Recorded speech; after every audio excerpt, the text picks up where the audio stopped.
And we're back. Hey guys, welcome back again. And this time we have Wakar again, and he's going to explain us how has he set up a business in Germany. And this time we're going to be a little bit structured. So I'm going to ask him a few questions about what was the process that he went through, and what are the different reasons that one must choose to have a different sort of a company if they decide to go in whichever way. How much would it actually cost?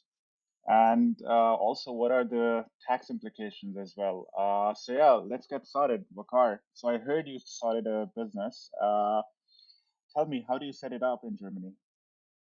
Yeah, it's a difficult process, right? It's a German bureaucracy you have to deal with, but it's really interesting. So I'm doing particularly the Amazon private label business, but the business registration process in Germany is pretty much the same for everything you want to do.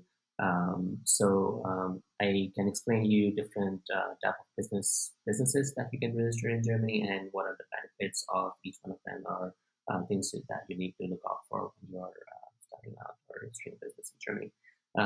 So I'm personally going with the Solopreneur or sole proprietorship business, which is basically the easiest one, and it, it you have to do it in case you are a single person and you're registering a business on your under your own name. Mm-hmm. So the reason why I went for this one is basically it's simple. It's simple to set up. Not a lot of hassles you need to get into. It takes less time and don't need to have a lot of capital to register it. So that's the good sides of it. The cost of registering this solopreneur business is 30 euros. The process is simple as well. It's You can do it online. Imagine that in Germany you can do stuff online. But yeah, the process is pretty simple. You can fill out the form. It's available online as well, and it takes about maximum 1 month. But in a few weeks, yeah, you can get the company set up. And then this is the like solopreneur business. The other one is if you go level up, which is the downside of solopreneur business is you don't have the limited liability. So let me explain to you what limited liability is. So consider that you're doing e-commerce business and you're selling goods online, and people are buying those things from you. You're the business. If something goes wrong, if you're selling electronic equipment, it goes off. Remember the Samsung mobile phones.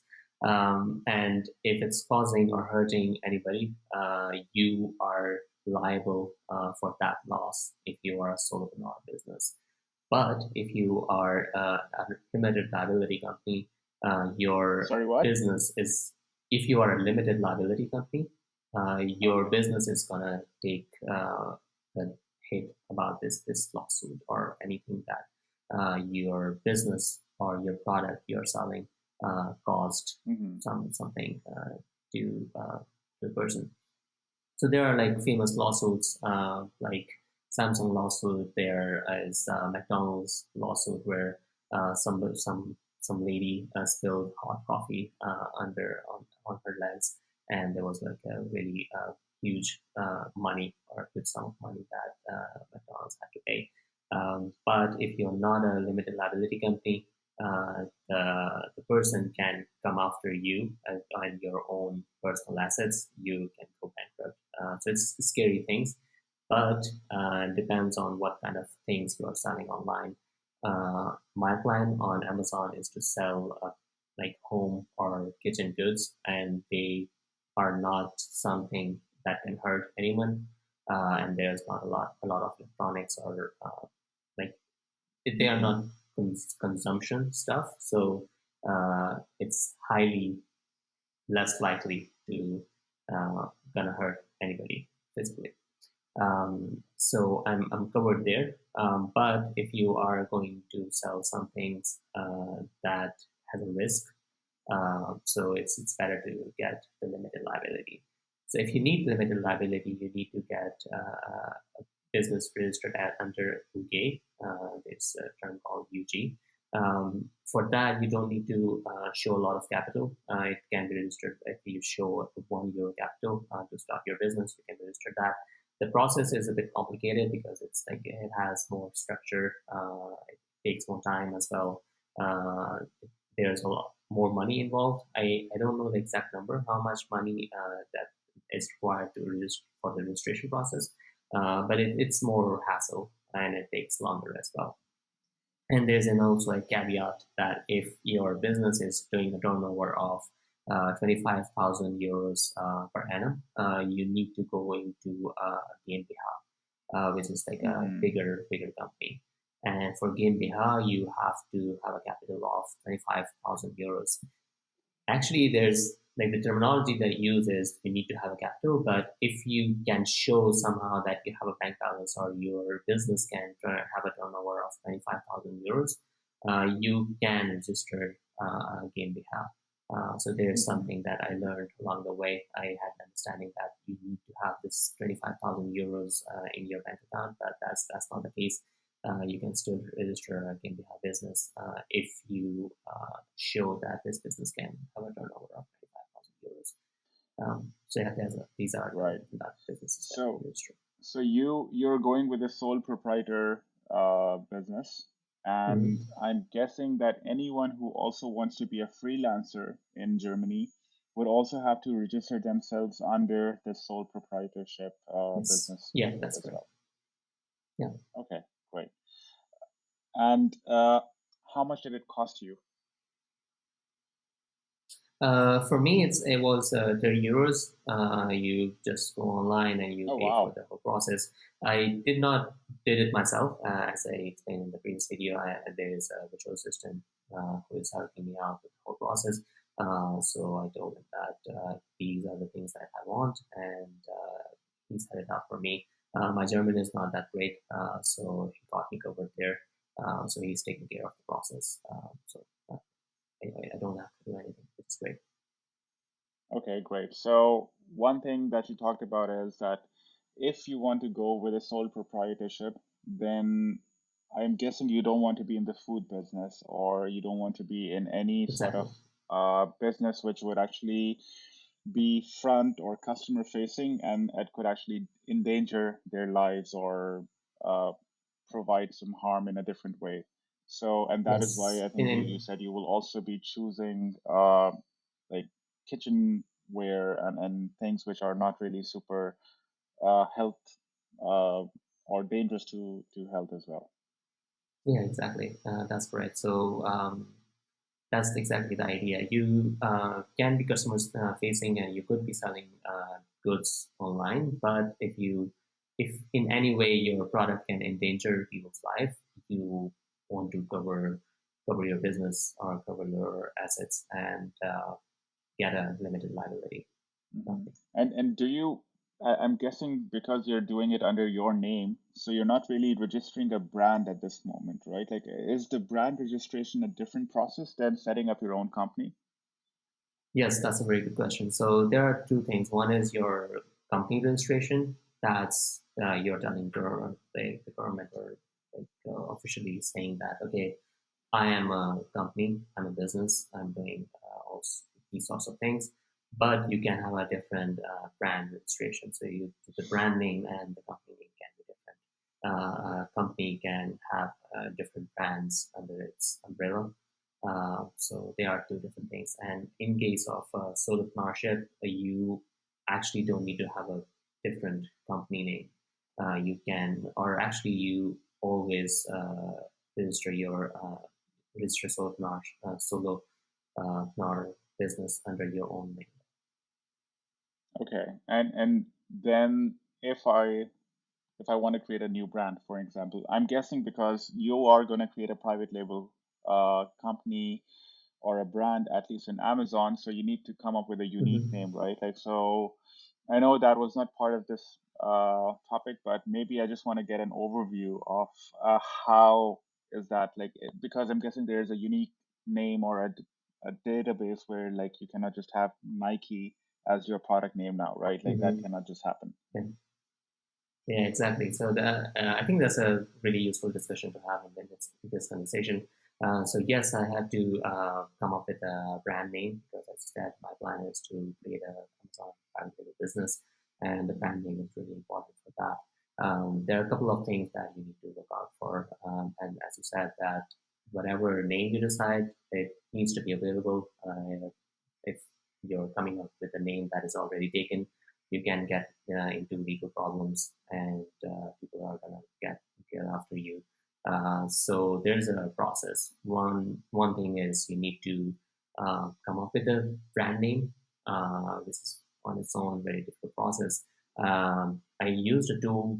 There was a website that runs some AI models to generate different brand names. You just provide what kind of niche you're getting into, and it can give you a really good uh, different ideas about your brand name. So that was really Mm-hmm. helpful. And then another thing is you need to have your social profiles available, and you need to have the domain available. So whatever name you decide that you're going to go with is you have the .com, .de domains available. You need to have the Facebook, Instagram, Twitter, YouTube, all these social profiles available, so you can put out content under that brand name. So Got that's it. the basic idea, and then also about the legal processes, as you said, that you cannot register brand name as Nike, right? So there are different databases, trademark databases that you can check, and there are different levels. One, you can check trademark database for Germany, and then you can check for European market, or you can check global market. So personally, what my plan is to start with Germany, and then once the business is successful, I can register in Europe, so I can sell in different European countries, and hopefully at some point start selling internationally. And to do that, so if you have this vision in the head, you need to come up with a brand name that is available globally. Mm-hmm. You go with a brand name that is available, first of all, in Germany, and then in Europe, and then globally as well. If the brand name is already registered in your trademark, you can go with that name. You have to come up with a different name basically because you cannot like, create a brand name that is already there. Nice. All right, that's interesting to know. And are there any tax implementations or implications, sorry, on the different sort of businesses that you have, or the different sort of, let's say, business types that you have? Do you Mhm. get any tax returns back? Is VAT, does it have any role to play in this? Mhm. Yeah, so there are a lot of things. So I'm just starting out with this, so I don't know a lot about it, but there are some things that I have researched, so I can tell you those things. So there is this VAT, value added tax, that every business has to pay. So when you, as an individual, when you buy stuff online on Amazon or any other platform, you are actually paying VAT under. So if you're buying something for 12 euros, the actual price of that product would be maybe 10 euros, and 2 euros would be VAT on top of it because it's 19%. Yeah. And then as a business, when I'm selling you this product for 12 euros, which was actually for 10 euros, you are paying me that VAT. So I have to declare that VAT back to the government. That, okay, this person bought, I did a business, and the person bought a product from me, and they paid a VAT to me, and then I have to declare it back. The good side is that as a business, I'm actually buying stuff. I'm not producing stuff on my own. I have to deal with other businesses as well. So if I'm buying inventory from China or from someone in Germany, I'm also paying VAT to that company because they're going to charge me VAT as well. So and then all the in the previous video I mentioned the software, the Helium 10 software that we use for product research. They charge you VAT as well, or if you are using Adobe Creative Cloud, Photoshop, and all these softwares, they are also charging you VAT. So all these things you can declare in your tax declaration process, and you're gonna get a lot of money back to run this whole process. Because in the end of the day, the government wants you to run businesses. They want to have a flourished economy, and all these softwares or tools are helping you out in running that business. So you can declare Hmm. these things back to the government and say, okay, if I invested into that tool or that software and had to pay back, or it had a cost. So you can declare that as well. There's also an interesting thing when you are getting into a loss, or your business is not doing a good turnover. You can declare that as well, and for you can offset the limit. So if you had to pay a tax for 5,000 euros, for instance, and you say that your business is not doing profit, you can offset it for the next year. Your business did 10,000 euro profit, you can offset some amount of it because your business was lost the previous year. So there are tax Hmm. benefits. I would learn more when I get into it, but that's all I know for now. Hmm. And just a follow-up question. So I know that you're working as a full-time employee in type form. Are there any conflicts between you doing or setting up your sole proprietary business and then also Mhm. working as an employee in a different firm? So are there any conflicts over there? Have you checked that out? I'm guessing there will not be, but just wanted to clear it out. Yeah, it's something that I was not aware about. So as I said, I hired this person to help me out with everything, and I was not aware that I need to inform my employer. So that's exactly what you're saying, that you, as a person, if you are in Germany or doing any, if you're um, working as a full time employee, you need to ask your employer if there is any conflict of interest there. My company, Mm-hmm. as I said, is Typeform. They are a SaaS business. They are not into e-commerce or any sort of things related to what I am planning to do. So in that case, they were fine with that. I just asked my HR person and just informed them that I'm planning to do this sort of business, and they said, yeah, that's totally fine.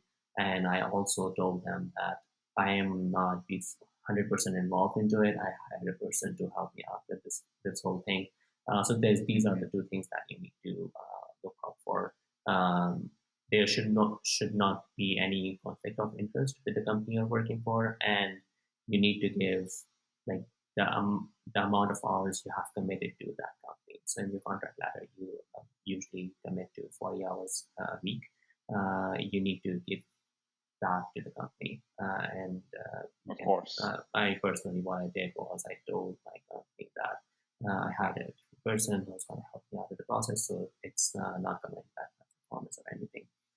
And there's another thing that since you're registering your business as a solopreneur business, you're not going to have an office space, and you're going to register the business under your apartment. So you need to ask your Mm-hmm. landlord as well that if they are okay with registering this business. Usually they are fine. I asked my landlord and they were okay with that, because there's no inventory involved. I'm not going to use my apartment as a storage space or a warehouse, because the inventory would be stored in Amazon warehouses. So they were fine with that.